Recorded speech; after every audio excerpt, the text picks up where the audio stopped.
and the elimination of discrimination in respect of a fifth category to these frameworks of rights, which is the right to a safe and healthy working environment. So this framework now has these 5 fundamental rights, which are interrelated, and which are interrelated, you cannot have one without the other, let's say. And so what we're calling is for mutually supportive strategies to promote them. And what we mean by mutually supportive strategies is that what we've seen that works best is when you have freedom of association, for example. Freedom of association is vital for the formulation of national policies to promote OSH. Or when engaging in collective bargaining agreements discussions, then that's an opportunity also for governments, employers, and workers to discuss and to include in those agreements OSH provisions. So that's what we mean by interrelated. You cannot really claim, let's say, to have eliminated all forms of child labor if you still have OSH deficits in your country and so on.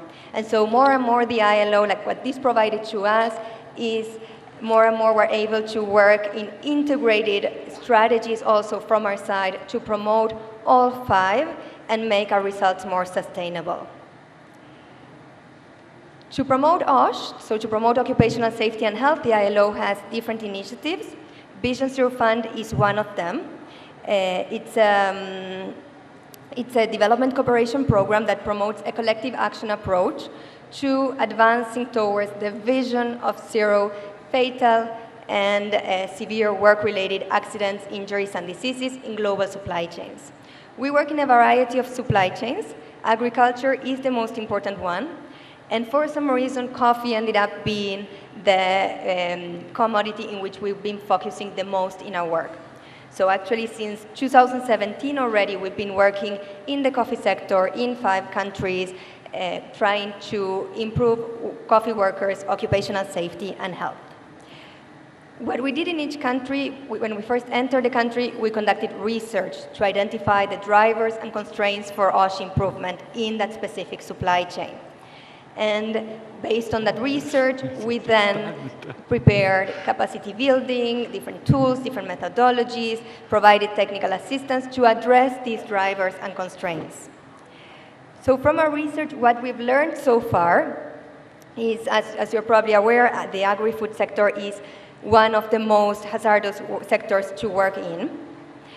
Coffee workers suffer work-related injuries and diseases every year.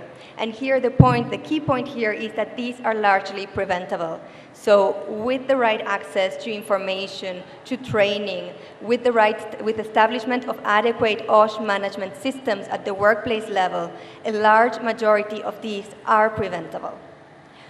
What we've also learned is that legal frameworks often in the countries that we've been studying are far removed from the reality of the farm worker. There were several initiatives by different stakeholders to raise awareness on these frameworks, but the level of awareness varied a lot along the chain. Some coffee workers, and I think this is very important, so we developed vulnerability profiles, meaning that some coffee workers were more likely to be exposed to occupational hazards and risks, and because they had low capacity to deal with them. And what I mean by this is that, for example, in the case of women or in the case of temporary workers, what we saw was that when exposed to the same occupational risk than another worker, they had less tools to be able to cope with that risk, to mitigate that risk. Because of different reasons that are outside OSH, they hadn't been able to access the proper training to do that job.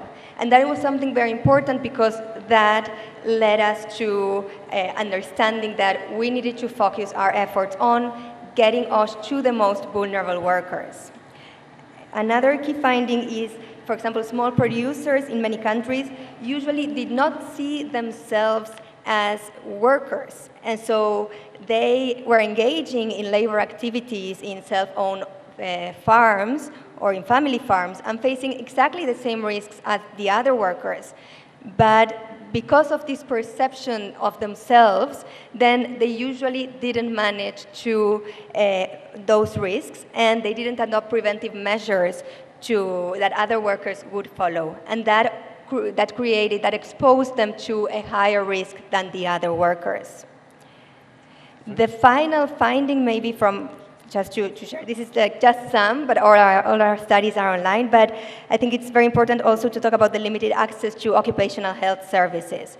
And so oftentimes, as you're aware, these like hospitals and occupational health services, they're all scattered, and it takes long distances for them to travel to them.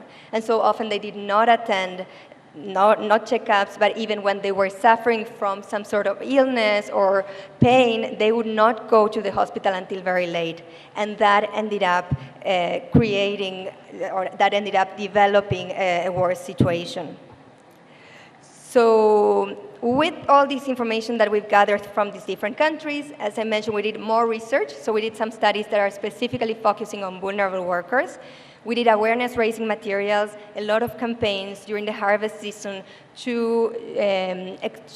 that really like show farmers how to work safely, what kind of protection, what kind of position to adopt. And we did different training tools, and a lot of basic trainings on OSH were conducted. So this was until, well, still ongoing in some countries, but then at the end of the year, of last year, we thought, okay, what do we do now? We continue working in this country-by-country approach, or should we scale, should we replicate, should we share this information with the sector for others to also start integrating this OSH lens into their work? And that's exactly what we ended up agreeing upon to do. So we said, let's just focus on consolidating learnings. Let's share these lessons at the global level with you, and let's transfer all of these knowledge, methodologies, tools that we've been developing so that you can uptake them and replicate them, integrate them into your work. We thought the best vehicle for doing this was a global campaign. And so we got together in Turin, Italy, where the ILO has a training center. We did a workshop in March with representatives from the government, employers, the workers' organizations in Uganda, Vietnam, and Brazil. We also had multi-stakeholder initiatives joining. We also had ICO joining the workshop. And for 3 days, we brainstormed on what the campaign should look like, which were the key messages that we needed to get out there, which were the key channels that we could use so that you could get this information and integrate it into your work. And so today we're kind of doing a soft launch of a campaign that to promote the right to a safe and healthy working environment. And my colleague Massimiliano will explain to you what the campaign is about and how you can join. Thank you.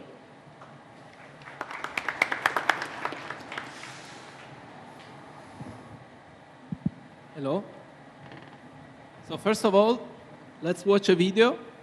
This is the official video of the launch of the campaign. The campaign, as Maria said, will be launched today as a soft launch on the 1st of October, International Coffee Day, globally. So let's start with this video, and then we talk. Welcome to the world of coffee, where the aroma of roasted beans awakens our senses every day. But beyond the enchantment, a challenge demands our attention. Each year, thousands of coffee workers suffer occupational injuries and diseases, many of which are preventable. Today, we are ready to take collective action for change and advocate for a fundamental right, the right to a safe and healthy working environment in the coffee supply chain. First, we will raise awareness about occupational safety and health. Next, we will trigger action and gather pledges from all those committed to improving coffee workers' safety and health. Finally, we will connect stakeholders, facilitating the sharing of knowledge and tools, empowering them to take action in different regions of the world. Join us in achieving a vision of a coffee supply chain with zero workplace deaths, accidents, and diseases. To learn more and get involved, Visit our website at coffeepeople.vzf.iol.org. Together, we can create a lasting change and ensure a safe and healthy future for all coffee workers. Okay, thank you. Okay, so how do we communicate about occupational safety and health? How can we make sure that in consuming countries, like Italy, I'm Italian, actually I take the opportunity to introduce again myself, I'm Massimiliano Leone, and I work as a communication officer at the International Training Center of the ILO, and we had this challenge. How do we communicate to consuming countries about the hazards and the occupational safety and health issues that belong to the coffee supply chain? How do we make sure that people understand what is behind our daily coffee cup every day? This is a challenge because we are all overwhelmed with information. We are submerged by research, by many topics, and we are all competing to make sure that we get to audiences like consumers and making sure that then we connect all the different stakeholders and make this a relevant issue globally. So I want to actually walk you today through the behind the scenes of a communication campaign, so tell you how to make a global campaign. And a global campaign needs to be cross-cultural. So it needs to speak to the Indians, to the Argentinians, to the French, to the Kenyans, maybe, and to the Italians. So it's difficult to make sure that the communication campaign speaks different languages, is inclusive, and at the same time is intercultural, and is interesting for everybody. So I'm going to walk you behind the scenes of that, but also I'm going to tell you how we use communication tactics to make sure that that content is digestible. It becomes interesting to any audience. The campaign has 3 key pillars, what we call inspire, inform, and trigger action. And then, as it was mentioned already in the video, we localized the campaign in 3 countries, and we are creating a documentary movie to actually show the impact of the project, okay? So I have a question for you. What is the secret to great coffee? Feel free to answer this question. What is the secret to great coffee? Today, the Vision Zero Fund is launching this communication campaign and is asking this question on social media. So if you go on the actual Vision Zero Fund ILO account, you will see that there is this question that's been also posted by ITC ILO, and the question is very simple. What is the secret to great coffee? Anyone wants to give a try? Please. Happy farmer. Happy farmer. Anyone want to give another try? Feel free, don't be shy. Yes, please. Happy climate. Sounds good. Happy farmer, happy climate. Anyone else? Healthy farmers. Okay, we're very close. So, today we posted exactly this post, as I said. If you go on social media of ITC ILO, you're going to see it. You can tweet it, you can comment on it, and you can repost it. And on the 1st of October, we are going to give the answer. And the answer was already mentioned by Gert, actually, when he started his initial remarks. So on the 1st of October, we are going to say that the secret to great coffee is people. Okay? And the idea is that people like us will actually join this social media challenge and take a coffee cup, like this one, take your phones, like this one, take a selfie with your coffee cup and dedicate that coffee cup on the 1st of October to the workers who made that coffee, who produced that coffee, okay? To the coffee workers, thank you. So this is, of course, as I said, in the behind the scenes, the communication tactic. So that means that we have to make a message that is fast, is digestible, that people that are not interested about communication, occupational safety and health, they know about the hazards, and they know more about the project, the Vision Zero Fund, and the work that the ILO is doing together with ICO and the other stakeholders into this project. So the social media challenge is something, as I said, that is simple, is inclusive, is shareable, is relatable, and it takes a few seconds to do. So I invite you on the 1st of October, International Coffee Day, to join the social media challenge together with our partners and dedicate that day your coffee cup to the workers who made it, okay? Don't forget to challenge other friends, because on social media, that's the way we make content viral. So challenge other friends, and don't forget the hashtag, which is Coffee People. You have seen already here outside a big banner, so if you have additional questions, please come to see us. The step-by-step challenge guide makes it extremely simple. So prepare your coffee cup, take a selfie, use the caption. If you want, you can take a picture of this screen. Otherwise, go on the website coffeepeople.vision05.ilo.org/challenge, and remember to tag friends and use the official tag hashtag. As I said, everybody can do it, and please help us spreading the word about occupational safety and health and providing support to coffee workers. If you want to do the extra mile, like for example, if you are the head of an organization, a founder, or a colleague, please send an email to all your colleagues. Use these templates that you see there and spread the word and make this a kind of game in your office so we can actually have as many people as possible joining the challenge. All the information, as I said, you can find it on the actual website. And let me just walk you through another important part, the trigger action part. As I said, inform, inspire, but then we want concrete actions. It's nice to join the social media challenge, but we invite stakeholders, as happened today right before we started the presentation, to actually commit on concrete actions.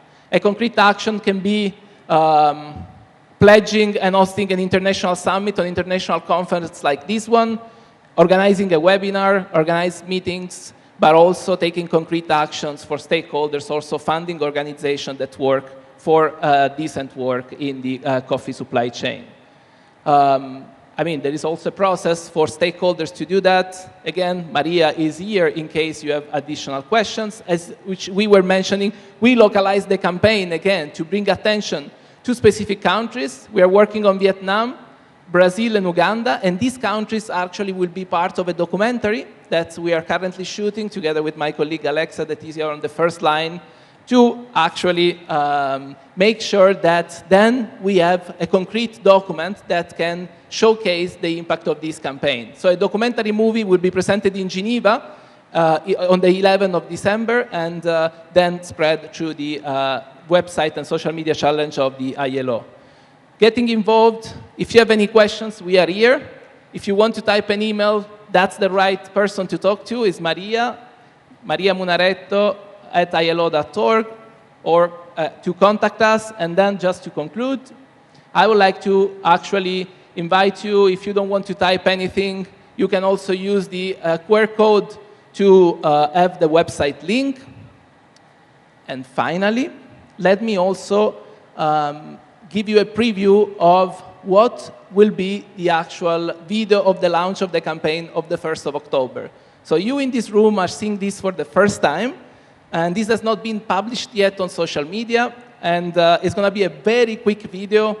It's done really also for channels like Instagram, for young people, so some of you will have troubles following it because it's going very fast. But we are happy to show it to you and hear your feedback after. Please.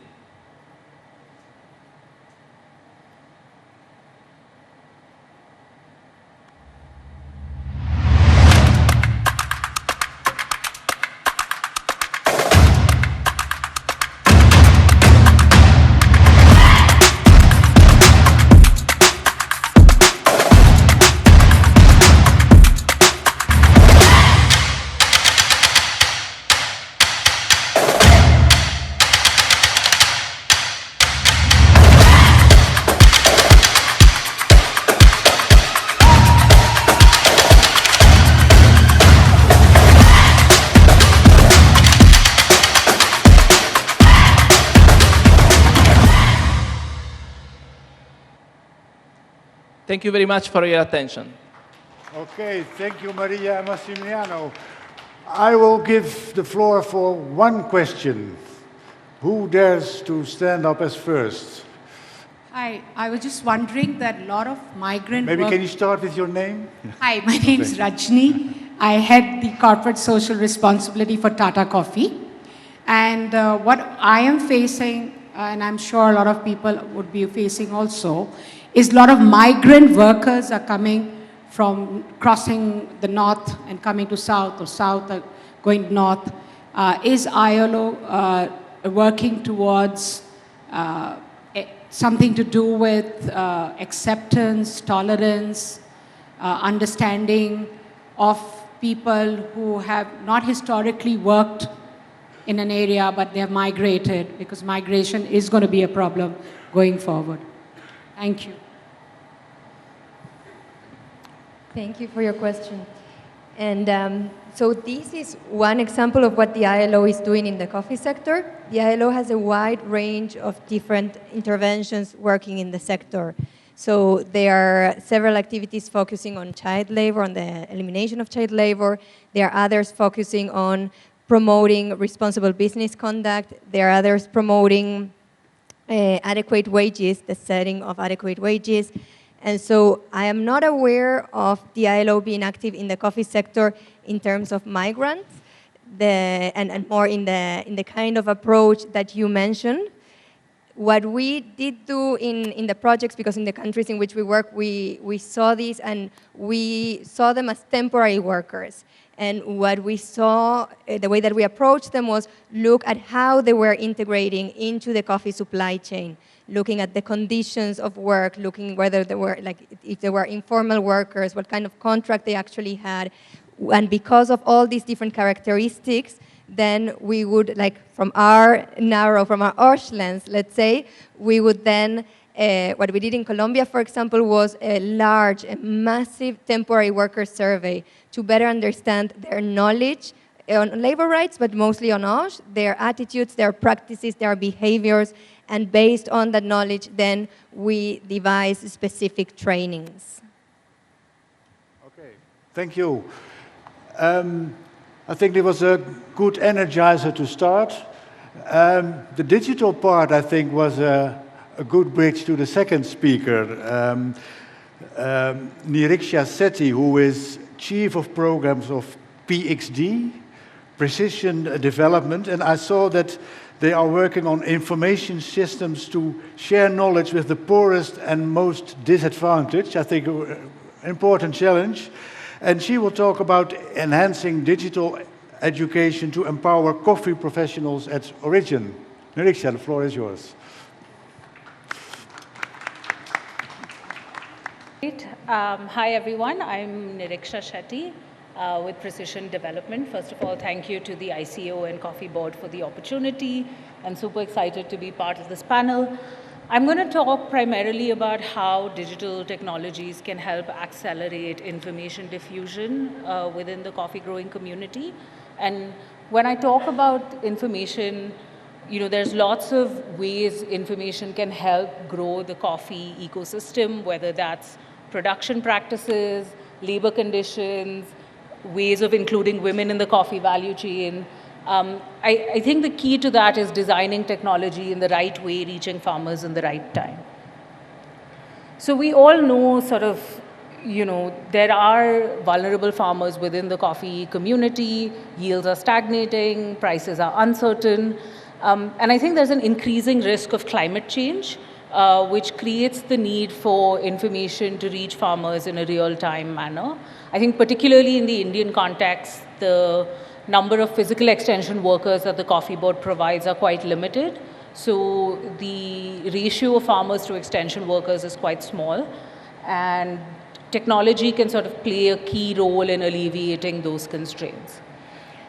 So how can technology help? I think at its core, it's sort of reaching farmers with information when they need it. So sort of when to apply post-monsoon fertilizer, or what are coffee prices looking like today. And digital technologies are particularly promising because they are scalable. So it costs very less to reach large numbers of farmers in targeted and customized ways, which is what makes this super promising.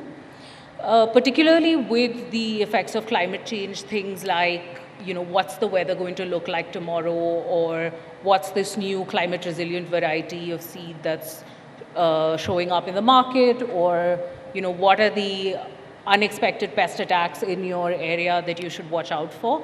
All of these are sort of information that farmers should have access to, but access will vary depending on who the farmer is, what sort of technology they have access to, and so on. There's also market information, so things like where can you sell your coffee, what's the right price for it, what are sort of post-processing practices you should follow to increase the value that you can get out of that coffee. So information in this sense, can have multiple applications, and that's where sort of digital education becomes key. So at PXD, our sort of goal is to provide targeted and localized advice. It's not rocket science to send an SMS or an IVR message telling farmers what to do, but I think the key is sort of tailoring the advice to who the farmer is, making sure it's innovative and new information, and sort of encouraging peer-to-peer information sharing. Most importantly, you need to make sure the information is designed in a way that is actionable and easy to understand. So super scientific information, or if you're recommending inputs that are not available in the local market, that sort of makes the information redundant. And so it's sort of just technology is not the silver bullet. It's technology catering to what farmers need in a way that is usable and actionable.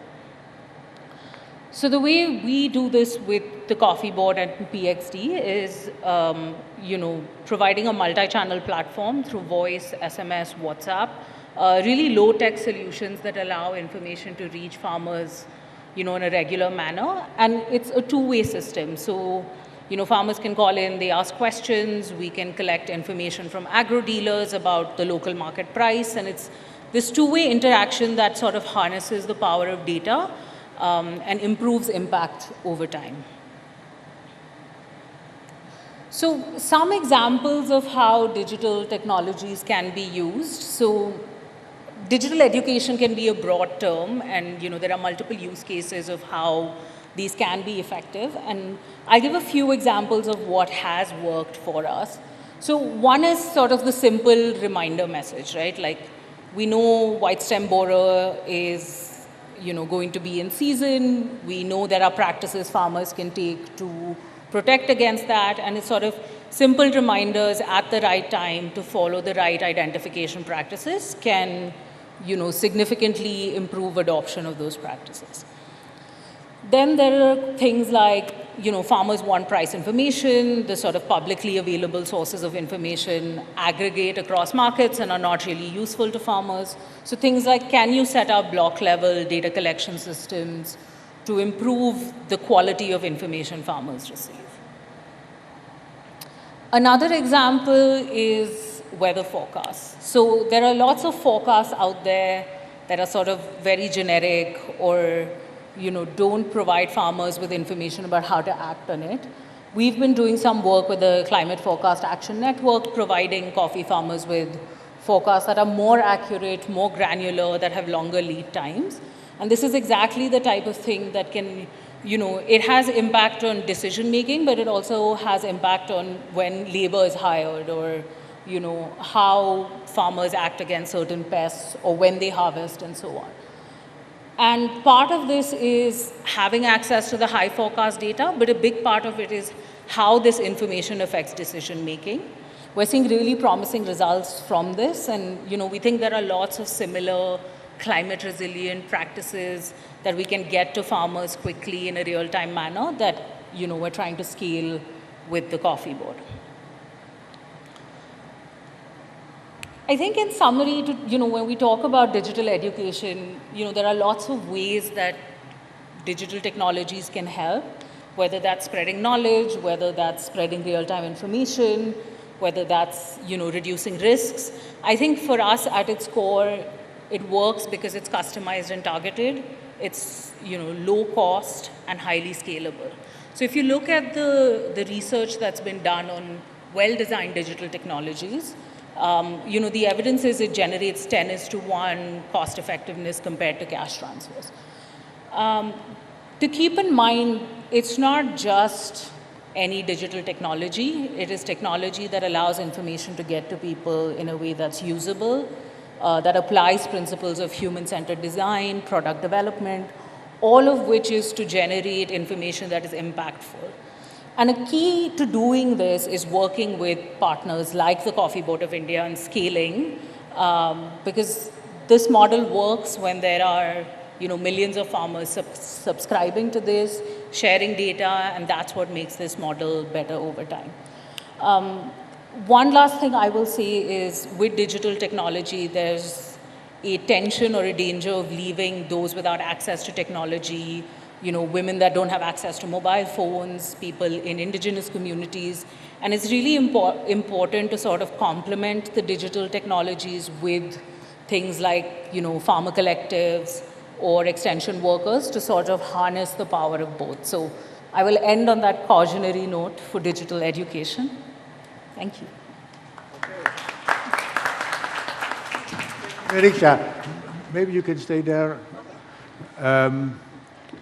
I will again give the floor to one question, but before I do it, I have one question. Sure. There's also a lot of expectation in our organization about the benefits of digital tools and how that can reach more farmers than conventional methods.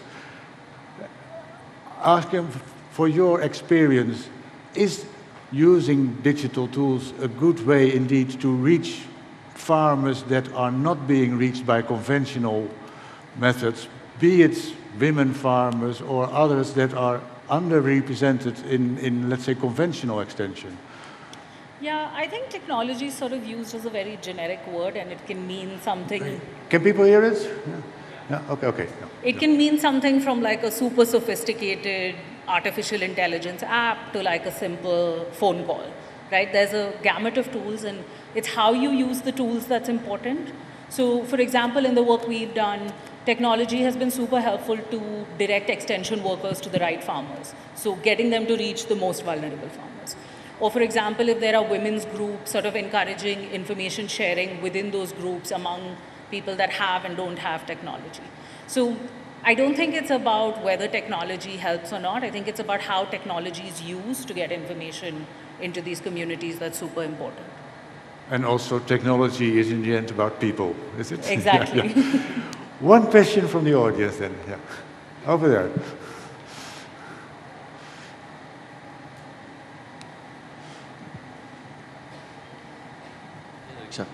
I just saw. Can you start with your name again? Yeah, sorry. I'm Karthik. I work with Yara Crop Nutrition on the strategic initiatives part of it. We were parallelly working on some IoT-based weather devices. I saw one slide, one of your slides mentioned, it says hyperlocal. So when you say hyperlocal, how is the data captured? Is it from the ground or it's satellite-based sensing? So this company that has been vetted to provide these forecasts is sort of the global leader on weather forecasts right now. So they use the European medium range weather forecast, so satellite based, and then they train the model with ground level data.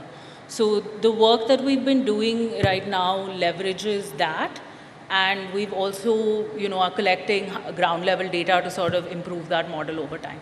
But the general consensus is that there's a lot of variation in the quality of weather data that comes in, and of the ones that are available, this is supposed to, at least in the academic world, be known as the sort of cutting edge provider of real-time forecasts. And to caveat, there are different types of forecasts. So these guys are particularly good with the medium range weather forecasts.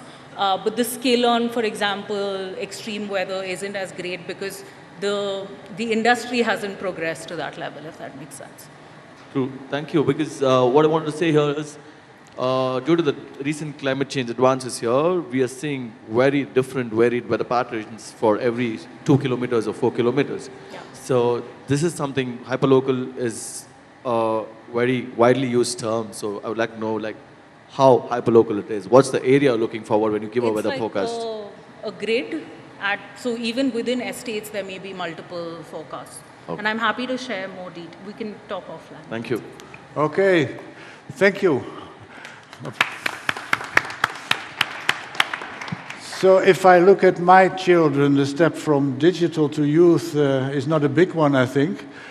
I've already heard several people speaking here at the World Coffee Conference saying that the real concern that we have in the coffee sector is how we can ensure that the coffee sector will remain or will be interesting for the younger generation, and how we can attract the younger generation to the coffee sector. And this is the topic of our next presentation. I want to give the floor to Felix Nkwame Yeboah, or Kwame, who is a director at the Michigan State University, and he will speak to us about youth and how the coffee sector can be appealing to the next generation.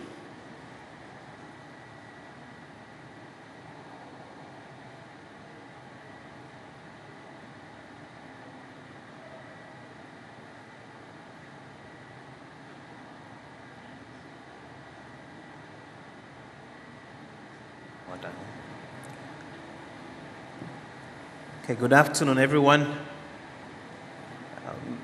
My name is Felix Kwame Yeboah, and I'm the Assistant Professor of International Development and also the Director for the Partnership for Sustainable Community Development at Michigan State University in the United States of America. But more importantly, I will say that I am a strong believer in the transformative power that young people have. So much of the work that I do, my research, my capacity building, and advocacy has focused on trying to give young people the space, the skills, and the resources that they need to bring about a transformative change. So today I want to share that we cannot talk about sustainability without talking about young people, because even in the essence of sustainability, is an intergenerational mandate. And because it's an intergenerational mandate, you need the next generation of young people to be involved in what we are doing in order to achieve the sustainability that we want to have in the coffee sector. So I'm really excited today to be able to share with you some insights, and I'll be drawing a little bit from the report, the Coffee Development Report of 2021 that the ICO did, which I was privileged to serve as a technical lead for that report. So just thinking about, if you want to get young people into coffee, then we need to know, where are these young people that we are even talking about? What is preventing them from engaging, and what can we then do to be able to engage them? And just as the chairman said earlier on, there have been a number of speakers that have touched on that we need coffee. The coffee needs young people. Right, coffee needs young people. If you look at the coffee belt, the countries where coffee is being produced, primarily they are low-income countries, but they have a significant share of their population, both in current terms as well as projections, made up of young people. So if you look at the 4.9 billion people that are in coffee-producing countries, about a third of their population is between the ages of 15 and 35, which is considered the youth band. And depending on the demographic of the particular country, you are going to have about that age bracket may constitute about half of the labor force. So this particular age bracket, or the youth, was significantly going to shape the economic trajectory of these countries, as well as the future of coffee. And if the right investment is made in them, they are going to be the ones who will be the next generation of coffee producers to address the issues of an aging grower population. They are also going to be the innovators or change agents who are going to mainstream some of the sustainability technologies that is needed to address some of the challenges of sustainability that we face, like climate change, the price volatility. They are also going to be the next generation of coffee consumers. We know that in India, for example, the coffee consumption has doubled, and it's been driven by young people that are choosing more of coffee over tea. So their preferences is going to shape the coffee. They are also going to be important in technology transfer, and they are also going to be very important. Their activism, what they advocate for, what they end up voting for, is going to be very important if we are going to sustain coffee. And there are many opportunities across the value chain to engage them. At the production level, we talk about an aging farmer population, but also in the direct service provision, they could be suppliers, extension agents.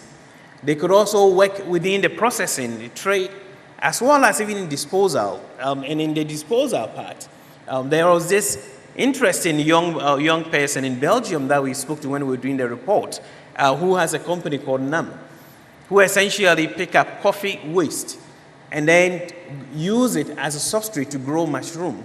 And that mushroom is then sold. So young people's involvement is going to be very important in creating more and more of some of these social enterprises that address the challenges that coffee faces. So coffee definitely needs young people.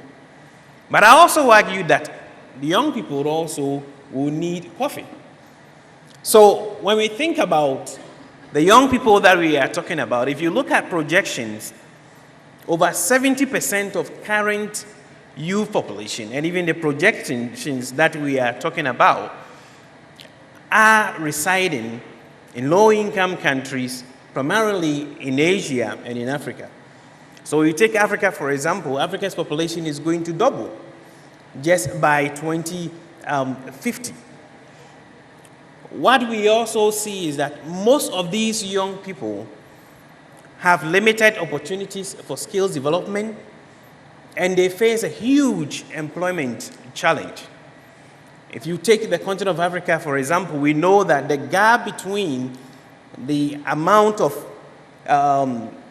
workers that enter the labor force each year and available job opportunities just in the formal wage sector widens by about 8 million people, which means most of them are going to be without formal wage employment in their lifetime if current trajectory continues. So a number of them are unemployed, they are underemployed, or they are engaged in employment that is quite vulnerable. And coffee offers an important opportunity to engage these young people in productive employment. We know that demand for coffee is growing.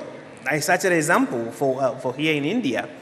The earlier session talked about coffee growing by about 3%, even in Africa, where coffee consumption was not as high. It's growing at about, cumulatively, for about 3%. We know that there is also remarkable employment multiplier when it comes to coffee. So when coffee price increased by just 1 percentage point, we know that rural employment rates, areas where coffee is grown, also increases by about 3%. And then poverty headcount also decreases by about 4%. Right.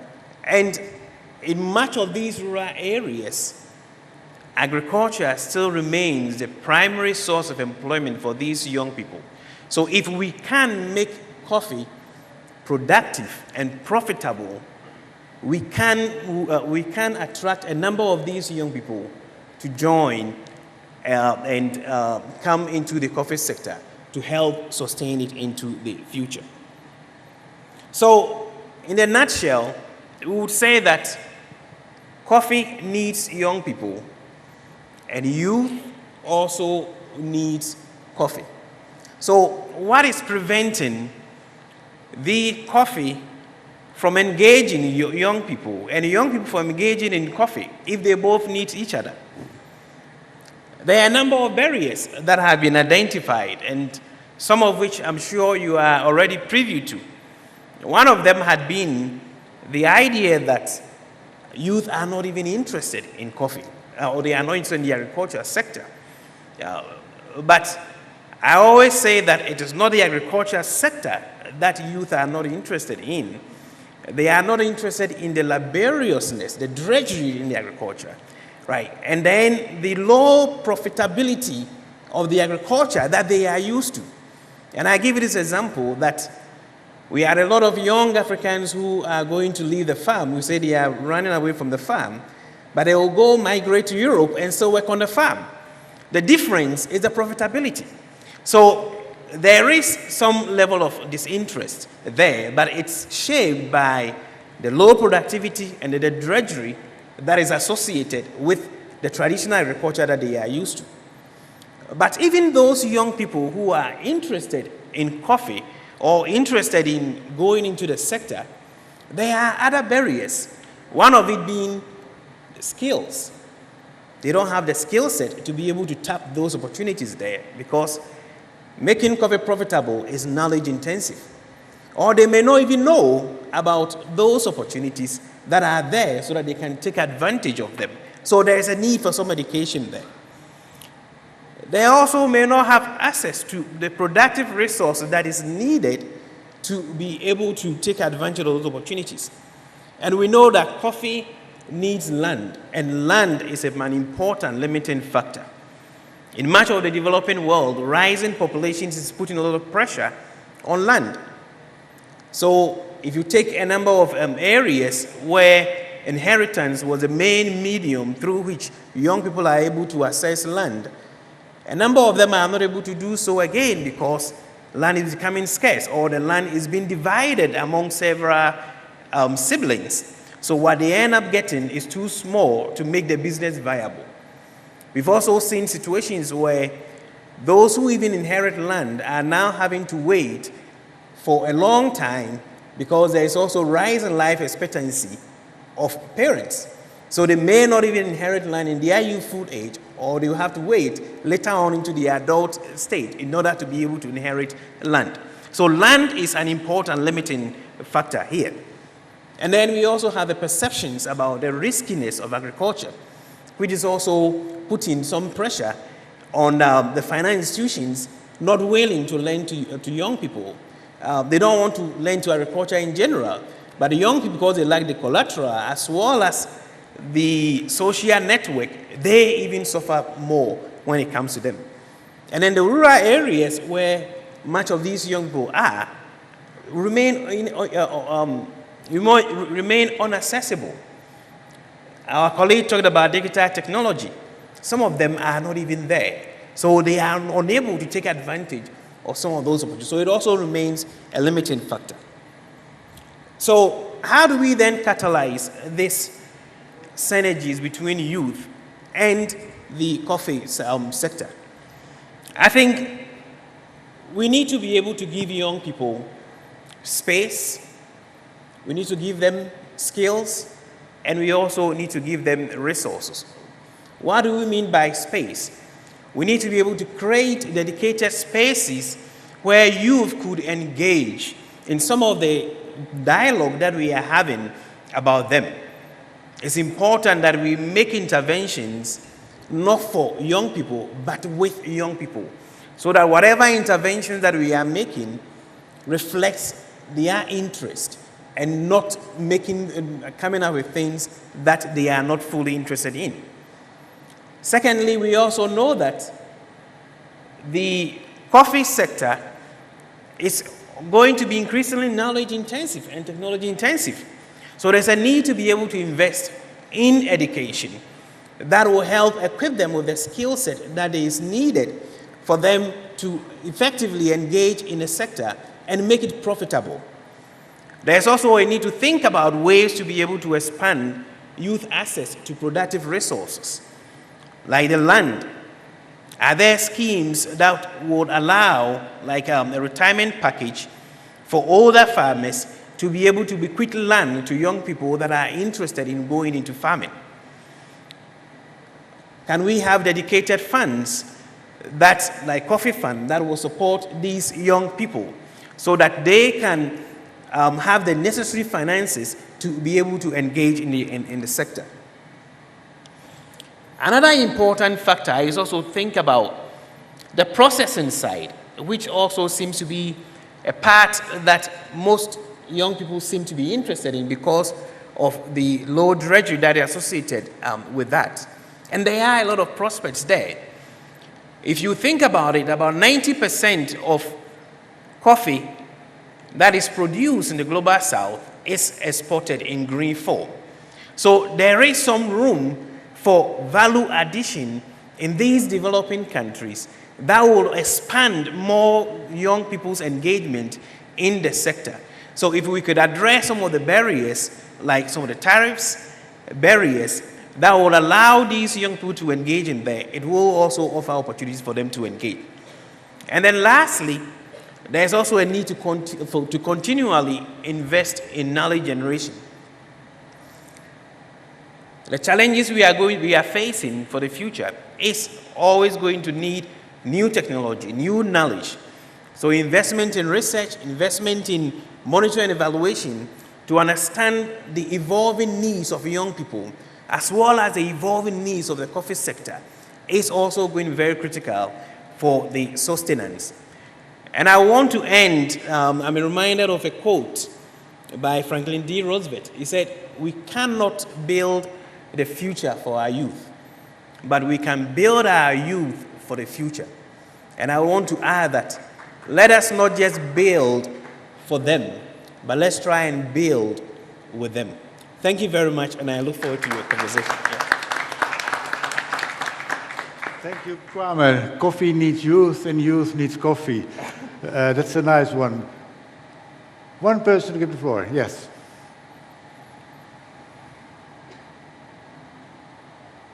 Please start with your name.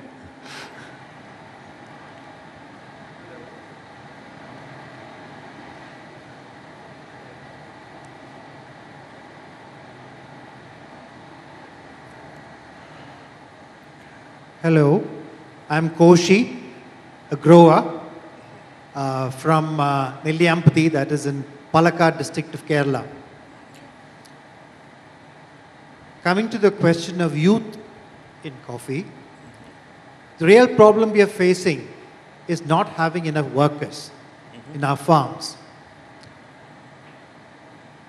The real reason is that we can't pay them enough because we growers don't have enough money. It is only since about 6-7 months that coffee prices have risen. For the past so many years, we've just scraped through. In real terms, we growers are not able to pay enough to our workers as compared to competing industries like construction.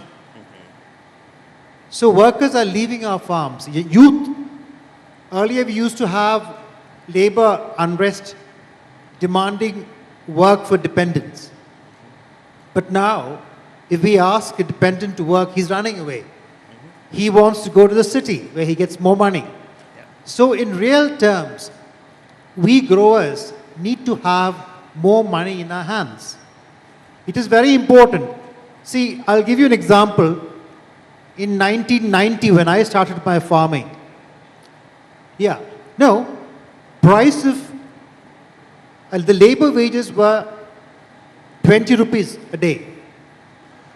And price of coffee was 12 rupees. Now it's 400, so it's about 20 times more the labor wages. But coffee prices until recently was only 70 rupees. That's just about 7 times more. And we growers have absorbed all this. Even then, the prices are not enough. So somehow, the world coffee consumers must ensure that growers have more money in their hands. Only then can we support our workers. What do you say about this? Okay, thank you. Well, what's your solution, Ms. Kwame? No, but I think it's good to have this voice from the ground. Sure. Yeah. Well, I think the simple answer is going to be how do we get more money into the hands of growers? So how do we pay growers more? Because so far as I am concerned, the most attractive sector for young people is a sector that pays more. If it's profitable, they are going to come. So we don't have to make it cool, we don't have to make it, once it's profitable, you are going to get young people to come in. So how do we ensure that some of the value that is captured at downstream could also be at least transferred down so that growers could have enough to be able to get pay wages that are at least living wages? What are mechanisms that can be put in place to ensure that some of that living wages is present on the farm level to attract some of those growers? So a mechanism that will let funds go to growers so that they can pay more will be an important aspect of that. So thank you for your question. Okay, thank you, Kwame. The coffee sector will be cool both for farmers and workers if it's profitable. You were talking about power and about the future, and I think that's a good bridge to our next speaker, Ms. Amy Beth Kwanson, who is founder and CEO of Kawa Mocha Coffee in Ghana. I think you buy mostly from women farmers and roast coffee in Ghana. I saw one slide already saying that the future is female. So talking about the future, I can give the floor again to you, and looking forward to your presentation. Thank you. So hi, my name is Amy Beth Kwanson. I'm from Ghana. As mentioned by Gert, I'm a roaster and processor who works mostly with women farmers in Ghana. I'd like to say a special thank you to Venusia for the invitation to be here.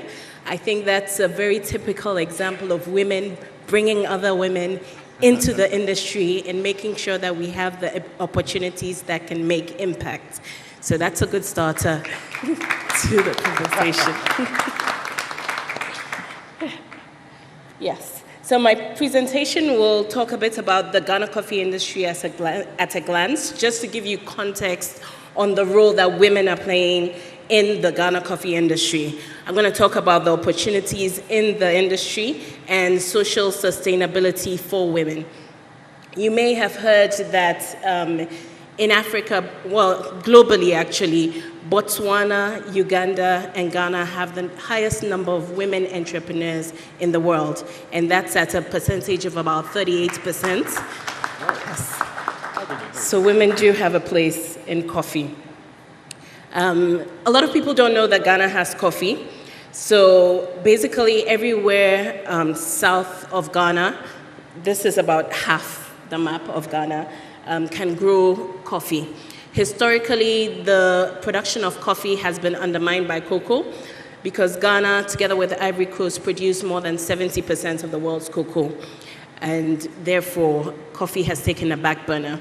But there's been a diligent effort by governments to ensure that production of coffee is encouraged. Farmers are also able to diversify their income by growing other crops, particularly coffee. And we hope to be able to do 100,000 tons of coffee from Ghana in the next couple of decades. Our primary coffee is Canephora, which is Robusta, and we're working to improve yields and also ensure that we have specialty Robusta. There's also a huge shift for local consumption, meaning that there's a push for Ghanaians to drink Ghanaian coffee and to also send out Ghanaian coffee to the world. Our coffee has generally been cupping well. So as a baseline, we've already got coffees that are scoring 80 plus. And our profiles are generally chocolatey, hazelnuts, and a bit of spice. The International Trade Center, ICC, is currently undertaking a coffee program in Ghana. And that program has been very erstwhile in encouraging farmers to grow coffee in Ghana.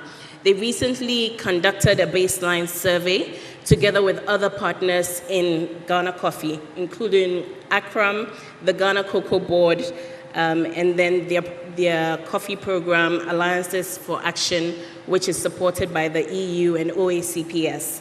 Some of the key findings from that study is that out of 421 farmers that were interviewed, 79% were male. Okay? So let that sink in. 79% were male. And 67% were over 50 years. The average household for farmers as well, in the rural communities where farming was taking place, was 7, which is higher by 3 of the average household elsewhere. So the average household is 4 elsewhere. So these statistics clearly show that there is a need for women involvement in coffee in Ghana. So how can that happen? I'm going to tell you a bit about my own journey into coffee and how women can be incorporated into coffee and how that can make a change. So my interest in coffee started in university. I went to a university in Ghana called Ashesi University. There was a huge emphasis on leadership, on ethics, and on entrepreneurship. So on one of the compounds, there was a gazebo and green grass. And every time I would pass by it, I thought, oh, this is a nice place to have a coffee shop, because I thought of coffee shops as that place to connect, to have random conversations, to be able to imbibe certain skills. But unfortunately, at the time I was a student, I didn't know that Ghana had coffee. I didn't know how to make coffee, and I certainly couldn't afford coffee machines that could make fancy drinks. So I went ahead, asked the administration, can I use the space? They did allow me. They allowed me for free. And just like everybody else, I started serving instant coffee. Following on from that experience, I went on to work formally in a Big Four, became a chartered accountant, and then had the opportunity down the line to work in Kenya.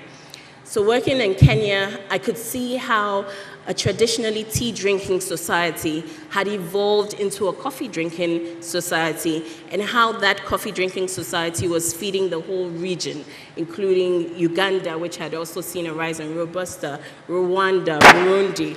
So we could see that clearly there were jobs that were being given to women, there were jobs that were being given to the youth, there was a completely new skill set that was being created, and I could see how that could happen in West Africa. So I went back to West Africa, to Ghana, and started thinking about how do I get into coffee? And my first interaction in learning was through the Specialty Coffee Association.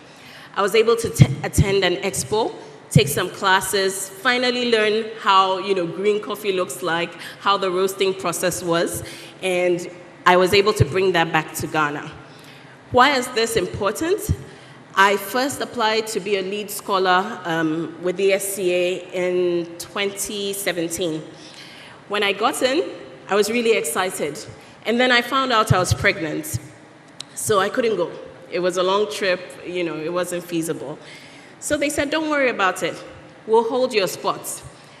Then the next year they said, are you ready? I was pregnant again. So I couldn't go once again. And then the third year they said, we still have your slot. Would you like to come? And I said, yes, I'm not pregnant anymore. I have childcare, so I could come over and study, because that was what the scholarship was for. Take some SCA educational classes, roasting, sensory, brewing, and be able to develop your coffee career. And through that one experience, I've been able to go through the scholarship, and that ended up with me being the chair for the Leadership Council of the Specialty Coffee Association, the Coffee Roasters Guild. Thank you. And I've been able to take that knowledge back to Ghana and to be able to train roasters, to be able to train baristas, to be able to also mentor other women who want to be in coffee. So that single act of holding my spots meant that I was able to learn coffee classes and then also transfer that knowledge locally. I'll also tell you the example of Betty. Betty is one of our farmers in our cooperative. Betty, at the time that I met her in 2019, had two kids. She was unable to finish her senior secondary education because her family chose not to further her education to tertiary, and then she immediately started having kids. Her mother had 2 farms, which she then inherited. And despite all of this, in a $200 billion industry, Betty was not able to make ends meet. This should not be a story of a woman in coffee. You should not have access to land that is able to grow coffee and not be able to have options in terms of economic empowerment. So Betty, for me, is a reason why women should be categorically invested in to ensure that they can participate in the coffee industry. Currently, Betty has mobilized women in a rural community, and they are coming together to grow coffee. One of their major challenges is access to land, and what they've done to overcome that is to have a community farm. So they actually went and lobbied one of the men in the society that had land and said, hey, we're this group of women, we've been encouraged to farm coffee, but we don't have land. So will you give us your land? We will farm on that land, and when we are finally able to sell our coffee, we'll be able to then pay you back. And she's so enthusiastic about coffee now that she keeps mobilizing new people, and she's learning new skills. So if we can create more Bettys, perhaps the coffee industry will look completely different. How is Kaumoka helping that? We realized that apart from just farming, which some women are not interested in because of there are certain tasks they don't want to do. For example, weeding. We realized there are some things they also do really well. They pick red cherries. Unlike some of the men that go stripping, they're very careful about ensuring that the cherries are red. We also initiated a farm tour, so we realized that they were interested in interacting with tourists that were coming to the farmland. So in being able to upskill them to engage with tourists, they also earn a different set of income from coffee, and they're able to earn an income from there. The other thing that the women are also doing is with regards to the circular economy. So they're very good with their hands and with innovating. So they're making soaps, they're making skincare from the waste of coffee. And this is also another way that we're keeping women engaged in the coffee industry. And through this, you can see that the income is going directly back into their homes. So there's a song that they always sing when they're in the coffee farms. They're like, coffee is good, coffee will take our kids to school, coffee will change our circumstance. So by including these women in the coffee value chain, we found that there are so many roles that can be undertaken by women. We're also encouraging upskilling of women. So here's where we're saying it's not just farming. You can be a Q grader. Currently, we take our green samples elsewhere to be graded. Can we learn those skills on a rural level? Can we help our women also be roasters? Can they also be traders? Can they trade directly? The last season, Betty was able to purchase from other farmers in the community, and she's slowly becoming our green buyer. So these are just some of the skill sets that we can give to our women to ensure that some of that economic empowerment remains with women. We've been working with over 200 smallholder farmers, and they have over 70 micro lots. So we are continuing to have impact. We're continuing to include women, and this gives their children also strong female role models where they can see the benefits of being in coffee and be encouraged also to engage in coffee. So with this as well, we realized that recently there has been legislation that talks about things like deforestation and also child labor. And from a women's perspective, where we are actively in the community and encouraging women, to be involved in coffee, sometimes some of these legislation causes a backward slope in the progress that we've made. Because for many of these women, they go to farms with their young kids behind their back. You'll see it tied behind their back. It's the culture, it's the way it's done, especially when they're younger than 5. Because then at that point, it's the community that takes care of the child. So in creating some of these legislation, it's also important for us to take into context the local nuances and the impact it would have on including women in the value chain. So, in conclusion, what can we do to make sure that women have an impact in coffee and stay in coffee? Let's hold their spots. Let's offer scholarships for education and make sure they're able to access that so that they can upskill. And then let's also accept the coffees that are grown. We talked about the prices for coffee. If our women farmers are able to get a fair price for coffee, they would also be encouraged to continue to grow coffee and be involved in the coffee industry. So with these few interventions, we will be able to see a change in women. In women in coffee, we will be able to see the sustainability, and we're going to see that follow-on impact to women in the rural communities and along the value chain of coffee. Thank you very much.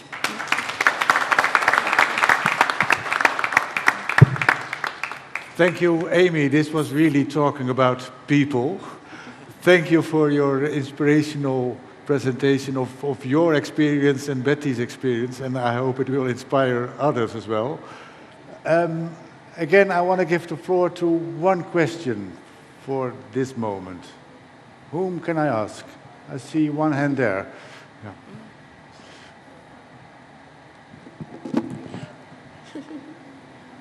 Hi, my name is Kimberly Eason. I represent Equal Origins. We are the creators of the Gender Equity Index. And I first just want to say congratulations for your work, for being such a visionary leader and the role model you are for women globally.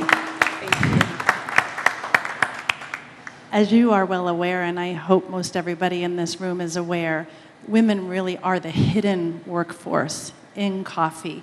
Their labor goes unrecognized, unnoticed, as you have highlighted.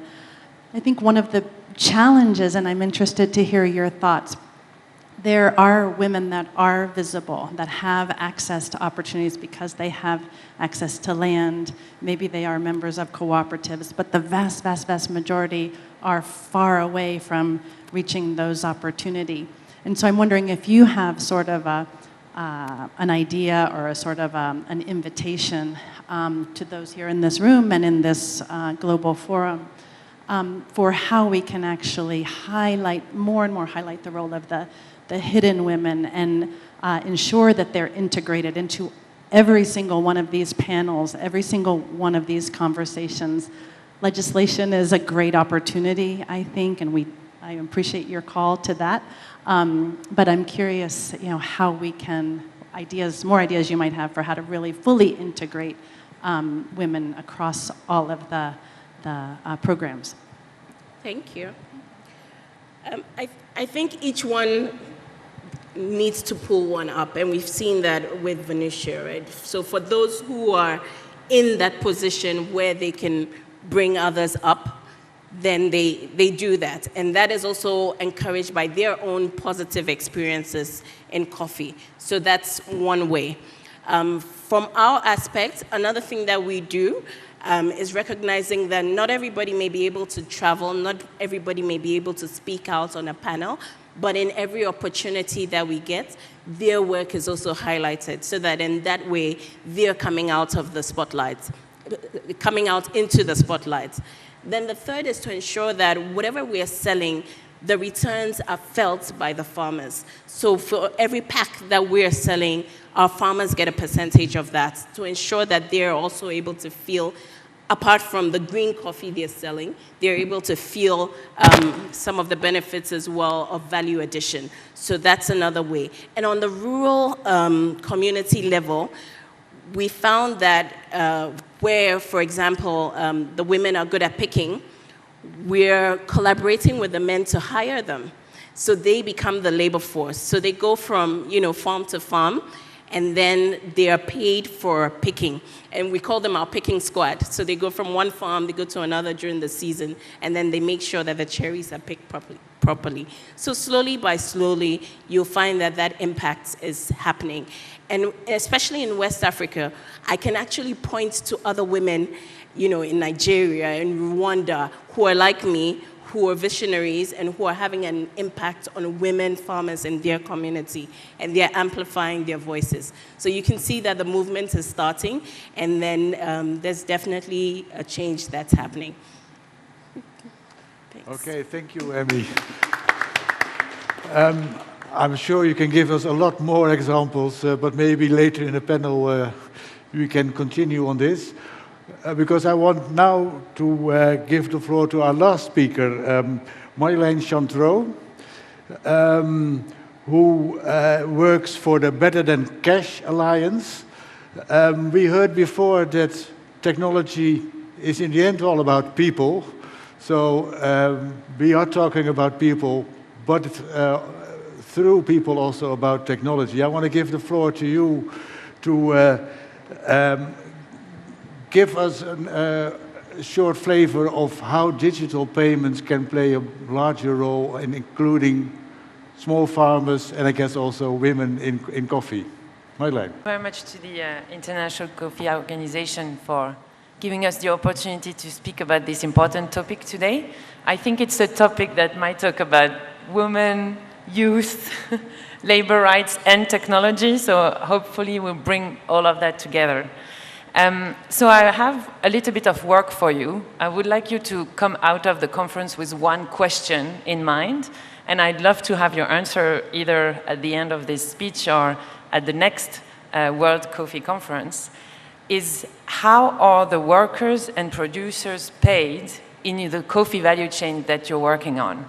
Are they paid in cash through banknotes and coins, or are they paid in an account under their own name? And if you have women, maybe working in this coffee chain and not being seen, how are these women paid for their work? Are they paid in an account in their own name? So we are in India. India is a global leader for digital payments. So I really want to recognize that. India has made incredible shift from 34% of people had an account 10 years ago. Today we are at 78%, and it's actually the same number between men and women. So these are the types of changes that are happening today in the world that we see. But unfortunately, sometimes if you go into rural areas in India and in many other countries, we know that a lot of the farmers and workers are still paid in cash. So what are the issue of cash?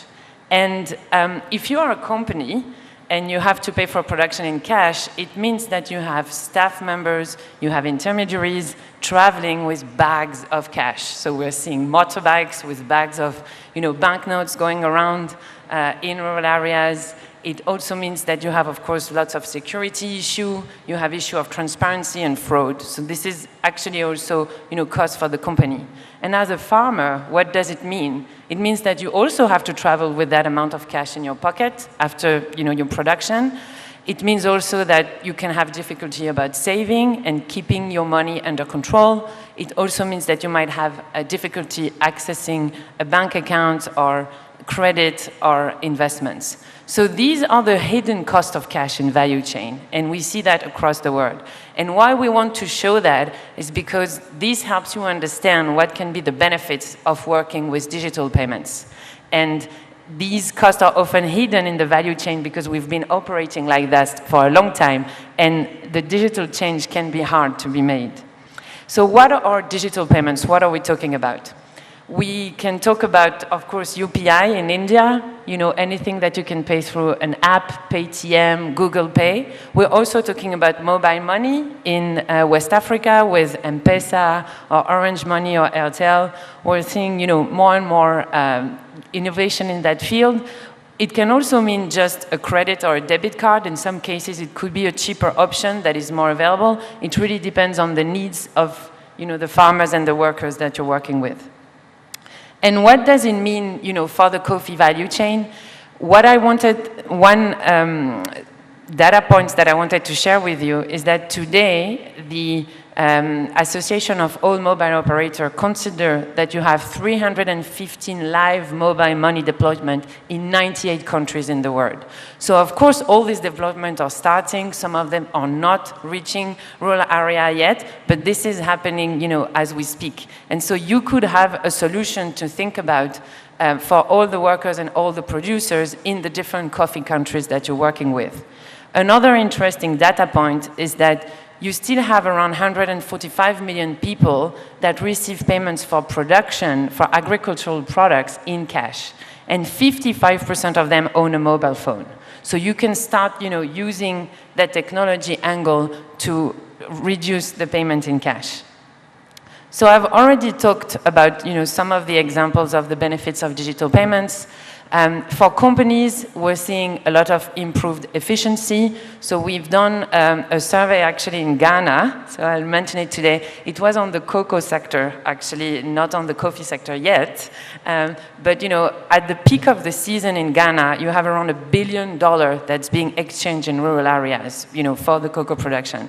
90% of those payments are made in cash. And the analysis that we've been able to do show us that these cash is costing the industry around 20% of their sales. So you can really see, important productivity and improvement by moving to digital payments. You can pay the farmers or the workers quickly. You can reduce the time, of the payments. You can reduce the number of times the motorbike has to go around with bags of cash and things like that. We're also seeing the issue of greater transparency and traceability, which is very important also for some of the coffee value chain. And to be transparent, all the payments that could have been digitized by a company has been digitized. What remains in cash is often those parts of the supply chain that are opaque, that are less controlled, and that are also for population that did not have access to financial services before. So there is a very important link between traceability and transparency and digital payments. We also see stronger business relationship. In some cases, opening a mobile wallet or a bank account through your production of coffee or your wages is the first time you could get access to a financial services, and that is a service that farmers and workers can actually really value as an important point. And of course, for the farmer level, there has been a lot of different research showing how having an account and access and a good usage of financial services helps you to save. You can reduce malnutrition and access to food. There is also a lot of research that shows that if you can give more control of finance for women in the household, the multiplier effect on child in school and nutrition and health-related expenses is extremely important. So making sure that women can have control over their finance and have an account in their own name contributes greatly to the achievement of the SDGs. So I'm talking to you about all this topic from an organization called the Better Than Cash Alliance. Why are we called the Better Than Cash Alliance? It's because we believe that it's not the banks against the mobile money operator, against the fintech, it's all of them together against cash. And we need to develop a solution that is better than cash for the workers and for the farmers so they get access to more opportunity. And we do that through a partnership between governments, companies, and international organizations. And it's a global partnership which is based at the UN. And we are very happy today for the coffee sector to announce the official membership of the Sustainable Coffee Challenge, which is a very important partner for us, and I think they are here in the room today. And we're very excited to be partnering together to bring the opportunity of digital payments to the coffee value chain. We have already been working with some of the leading companies digitizing payments in coffee value chain. We know Sukafina is working on it. They are 100% digitized in Uganda, for example, with their farmers. We know that Newman Cafe is also working on it. They are providing access to financial services for farmers, cash advances on production, for example, which is very, much valued by farmers and workers. And today we are launching and proposing to you a pocket guide on how to support digital payments in coffee value chain, which can give you more information and more tools as well to be able to digitize this. So what can you do along the value chain? To be honest, this is an ecosystem play. So everybody has a role to play, and there's many different things that can be done. Of course, as farmers, as cooperatives, as traders, as much as possible, look how you can pay workers and farmers digitally. You can find, financial service provider to develop that and make it a priority into your value chain. As roasters and retailers, this is the same thinking around working with the supply chain partners to make this happen, to show the impact that this can have for farmers. We also see a lot of companies starting to pay premiums digitally, because this is the way that you can directly pass the money on directly to farmers, and this is a very important point. We're also seeing a lot of NGOs and international organizations that have a role to play in developing the digital and financial literacy to help the transition to digital payments and create the trust.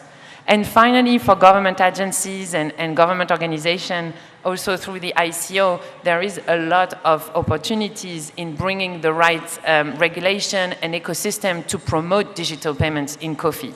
What we see a lot is lots of governments have agenda for digital payments, but how can you bring the agricultural sector along with this to also show the opportunities? So, don't hesitate to come to us in the Sustainable Coffee Challenge if you have any question or ideas. In the 5 minutes that I have left, I wanted to give you a bit of a snapshot on some tools that we have developed on helping, start a responsible digital payment journey. So when we're talking about a responsible digital payment journey, it's very important when working with populations that did not have access to financial services before and find, the right solution. So this is a framework of 9 principles, 9 risks that can come and make it difficult to scale digital payments. I'll give you one example, which is about making sure that you can offer choice to the farmers or the workers when they are being paid digitally. So this is very important to do it through an interoperable system. And again, India has created an interoperable system with UPI, which means that it's a system that allows any provider to come on board the system and start onboarding farmers. And this is extremely important because, of course, when you're switching to digital, if every time you're working with a partner, you need to open an account with another provider, this is creating a lot of barriers. Being able to either be paid or paid in any bank, in any provider, in any mobile wallet, creates that scale effect that you need. And as a company or as an employer, it's important to be looking for this interoperable solution rather than maybe a siloed and closed system, which can create then issues for the scale for your workers or your farmers.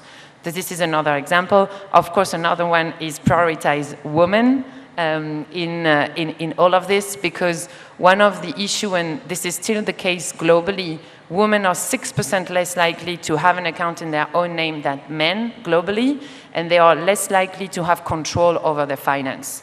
And we have looked at 10 actions that can help to reduce that gender gap for access to financial services and control over finance. And you can see that the first one is digitize private sector payments. So that means that every company have a responsibility to see how can I make sure that women workers in my supply chain are being seen, that they're being recognized because they're being paid in an account in their own name. And that, comes a long way. Another example is to make sure that as you create a digital solution, you also have women agents and women-owned shops where women can exchange digital money for cash and things like that. This is also extremely important for cultural barriers. And finally, this is something that you'll find in the Pocket Guide, but this is other examples of tools that are developed for the companies that want to start digital payments in their value chain.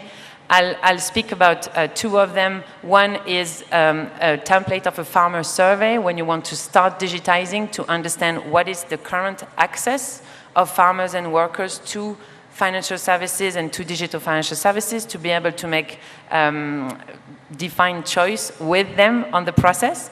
And the other one is also an example of how can you help farmers not only be paid digitally, but also spend money digitally? And here what's important, I think, is that with the digital transformation, you can give access to products that didn't exist before.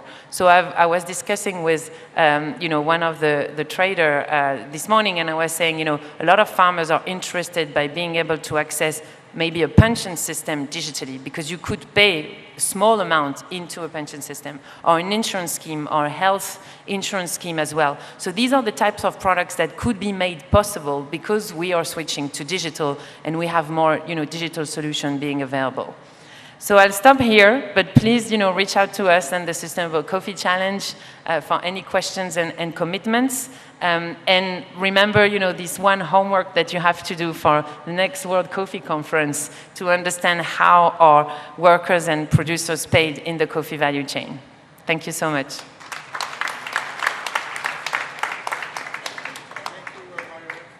And also thank you for bringing all the topics together in one presentation. Before I give the floor to the audience, one thing that I am wondering, you have, I think, clearly sketched the huge advantages of digital payments. You have described some things that are being done to promote it, but what is really the main reason why not everyone in the coffee sector is using digital payments? It's so attractive as you describe it. What is the main reason? That's a $1 million question, but happy to look at it. No, it's a very, very important question and valid question. For me, it's really an ecosystem issue. So what we see is that in a lot of countries, as I was mentioning before, you don't have that interoperable system that allow you to, swiftly switch between bank account, between mobile wallets. So you have first kind of a network issue, which depends, on a country to the country level, which really hinder the growth of this. You also have a trust issue, of course, of the system. You need to have a lot of agents and points where farmers can access their money, put money digitally, take cash digitally. So you still have that network and close relationship of the digital agents that needs to be created. And what we see from the financial sector is that they also want to see what's going to be the value and amount of money being paid digitally to the farmers so that they can invest in rural areas, right? So one of the, I think, opportunity and solution that could be proposed is this industry level commitment to say we are going to really look at how we can pay farmers digitally so that you also get the same level of investment in rural areas that is needed for it to work for the farmers, right? And create that trust. And of course, with that scale, that will also reduce the cost of the digital payment solution, which is why I have started by showing the hidden cost of cash, because you need to understand the hidden cost of cash to understand how you can lower the cost of digital, right? And this is often, in the short term, difficult to do. And again, technology is all about people again, is it? And it's about trust. Thank you. I want to give the floor to, first of all, a question for Marjolein. Who has a question or remark for Marjolein? Yeah, there in the back. Hi, Rajni again. Please start with your name. And yes. Rajni Singh from Tata Coffee. Yeah. I head the social responsibility piece. I also save lakes. I feel the fear that I have in my country is the subsidy that the women are getting now from the government, free bus, ration, and all of that. I fear that it will drive my women really back to cave ages. Why I say that is because we know that with education, you need motivation. And if your basics are met because of free bus and free this and free that, you don't have educational power, which means you don't have economic power, which means you don't have political power in the society. And so I'm really scared of the policies that are being made for women to keep them as one vote, one human being. So that's my question. How do you motivate women who are getting who are on the lower rank in the pyramid, who are already getting free bus, free this thing, to say, we have to go beyond and get political power to say no to marriage for my daughter or whatever? I mean, that's a broad question, but I think for me, what we've seen with access to financial services is to really be able to have women as economic actor in, the economy and the way they are working. And I think we were talking also about the fact that the work of women is sometimes not being represented or not being counted. And so for me, really the aspect of making sure that they have an account in their own name, that they have the empowerment and confidence to use it is very important. We've seen example, this is in another business sector, but in the garment sector, in Bangladesh, for example, where there has been a lot of work on making sure that women can receive their wage digitally. And we've seen by receiving wage digitally in their account, they've been able to start being more of an actor and decision maker in the household decision, and income. They were no longer giving, their salary to maybe another member of the family, but they were really taking a stance in the decision making and in the savings and in the long-term finance of the family. So I think these are the types of tools actually that could give them access. But where you are right is that it needs to go. It's the access plus the usage plus the confidence to use it, which is extremely important to bring together. Okay, thank you. I've given the possibility to ask questions after each presentation. The disadvantage is that the time for the panel is dramatically reduced. But I think we do have, let's say, 5 or 10 minutes left. So are there questions for Marjolein or any other of the panel? Please stand up if you have questions on youth, on women, on occupational health and safety. Yes, the floor is yours. This is Shubha Kasturi from South India. I'm a budding coffee grower. So I have a question for Emmy. So how to manage the emotional balance of women farmer? That is my question. Emotional balance. Are you getting my question? Every other woman in the globe managing so many things, so many responsibilities, so many inputs, so many comments and everything from around the globe, from family to organization, so many society hindrances are there. How to balance the emotional quotient? That's my question. And I have a question for Felix also. So how to bridge a gap between my daughter and me? I want to make her a coffee producer or an coffee agronomy person. But after seeing my difficulties and other stuffs, she's saying that, why so much of risk you are taking? You are earning money in a company. Why don't you have a peaceful life? Why you are doing all these things? Don't do anything for me. Just have a peaceful life. So how to bridge the gap? That is the second question I have. So 2 real-life questions, I would say. Will you start? Yeah. I could take it first. How to manage the emotional health of women, the women farmers. I found that from the Ghana experience, the women farmers are actually at an advantage because the pace of life is a bit slower. That's my observation. You can tell me if that's also applicable in India. So there's more community and there's more support. And this really helps in the rural setting because they're able to find time to do activities together. They go to the farm together, they cook together. When you have to go somewhere, you're able to give your child to someone else, to take care of them. So I think it's actually better in the rural community, even in terms of food they're eating. Food is natural, it's organic, they're farming what they're eating, they sit down and eat communally. So all these things help in boosting, that spirit of I'm not in this by myself, which I find in the urban cities is a bit higher because there's less communal support. It's more you're by yourself, how do I do this, and then going for it. So what I've found helps is first being able to acknowledge your own limits.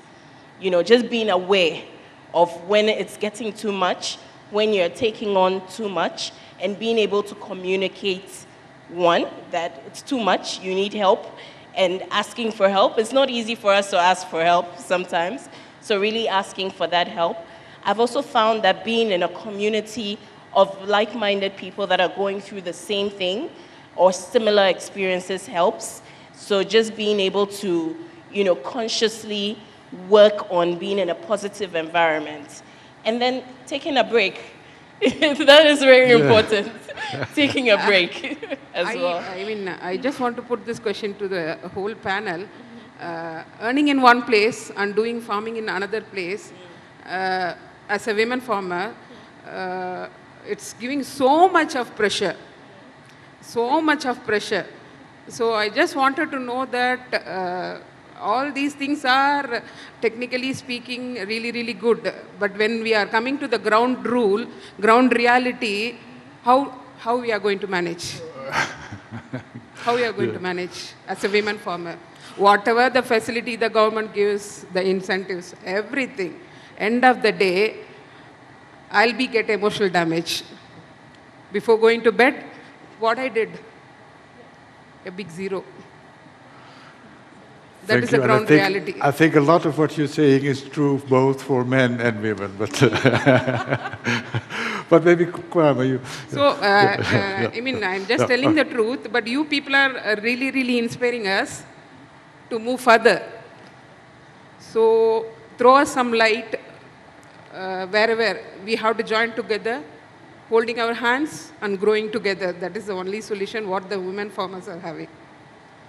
Make use of the technology, understand the ground reality, expanding our knowledge, learn things, move forward.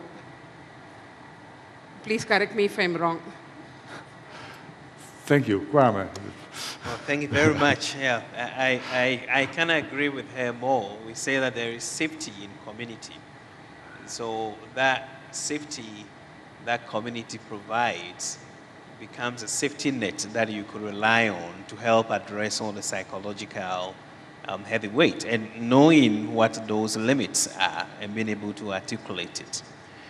Regarding how do you get your daughter to go into coffee, we say young people are very observant and they take calculated risk. Right, so they look at what the life that you live in, and they use that to make a calculation. It's either this is a good life I want to emulate, or this is a life I want to run away from. There is an element of mentoring in here. That act of mentoring, I will say, take two forms. One form is going to be, why are you still in coffee? And being able to articulate that to her and letting her know that these are the reasons and these are the opportunities that I have because I am in this industry. We also say that people's definition of excellence does not rise above what they are exposed to. So who are other farmers that you can consider to be successful in coffee that you can expose her to? Because a number of times, they are looking at us because we are the closest.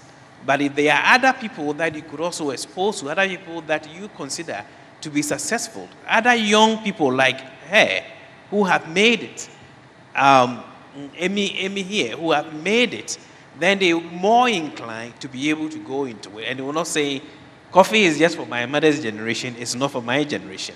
But that exposure is going to create other. And I would also want to add that whatever you lost whatever interventions that we are putting in for young people, it needs to be holistic. Solving the issue of land alone is not enough. Solving the issue of finance alone is not enough. It needs to be a holistic package to be able to get them involved in coffee. Thank you. Thank you. Okay, thank you very much.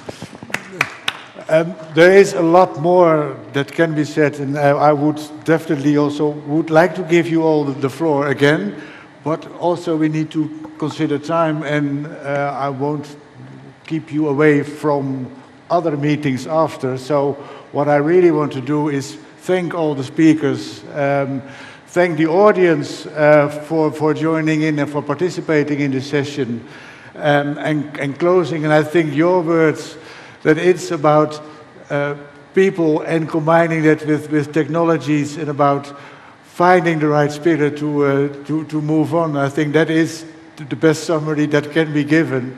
So I want to thank you all for being here and having this as last words, with thanks to all of the speakers. So thank you. A big round of applause to all the members on the dais. So I feel this has been one of the most meaningful sessions in the entire conference that we've been witnessing from yesterday. We have actually reached the grassroots and talked about personal experiences, I think, which is what audience actually connect with most. While most of them are technical sessions and giving you a lot of information bites, but here it was very different, and I thank you all and the audience for making this so beautiful. I would now like to request Dr. Jyoti MS, Divisional Head Coffee Board, to kindly come on stage and honor our great guests here. So first, we would like to thank the chair, Mr. Gert, Senior EU Policy Advisor, Solidaridad Network. Thank you so much, sir. Ms. Maria Munretto, Technical Officer, International Labour Organization's Vision Zero Fund.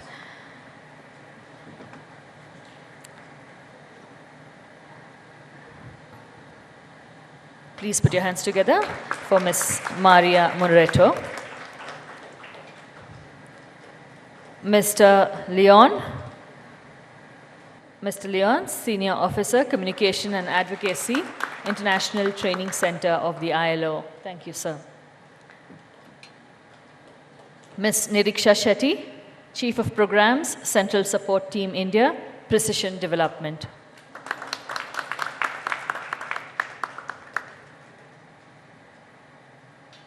Dr. Felix, Director, Partnerships for Sustainable Community Development and the Tanzania Partnership Program. Thank you for being here, sir.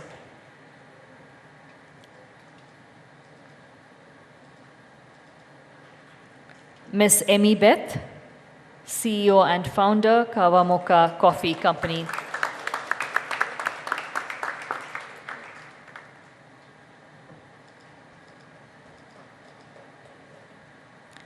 Ms. Marjolaine Chantreau, Investment Specialist, United Nations Capital Development Fund.